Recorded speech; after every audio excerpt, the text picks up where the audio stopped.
Are you able to characterize at all what about the initial Wall Street Journal report was inaccurate? No. Okay. And I guess the reason why this has been characterized as a walk back is that saying that the report was inaccurate left all of us with the impression that this base didn't exist or would not exist. Having heard you saying that you went as far as you could on that, was a reason for your statement at all related to Blinken's travel to China next week? No. John Ratcliffe said that the allegation that there was a Chinese spy base in Cuba under the Trump administration is not true.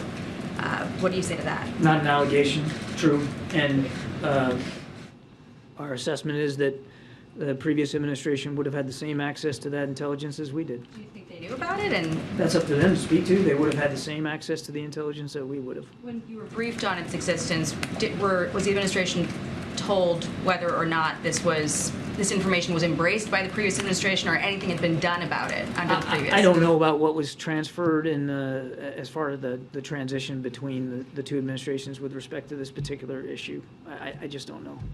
So how should we understand him saying it didn't exist and you guys saying it did? What should we take away from that?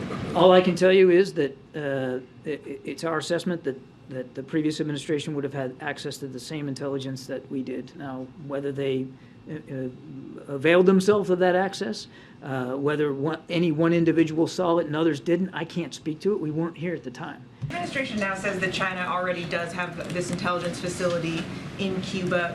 What can you tell us broadly about the threat posed by this facility, and just bottom line, how concerned should Americans be that the Chinese are listening to us?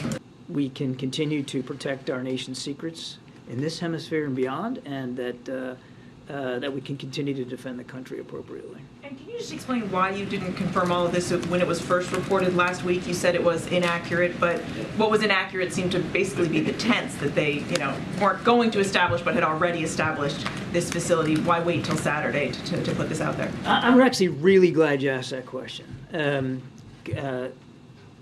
I can tell you that we were as forthcoming as we should have been at the time the first stories appeared.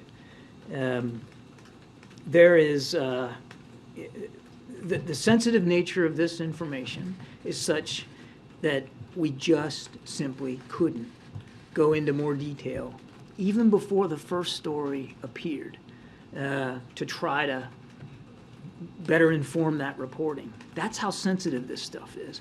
We just couldn't be more detailed. And then after the first stories appeared, we worked very, very hard, as expeditiously as we could, with the intelligence community to try to get some context downgraded so that we could provide it over the weekend, and we did that. But we were as forthcoming as we should have been, given the nature of this information. Sadly, not everybody seems to take it as seriously as we do, because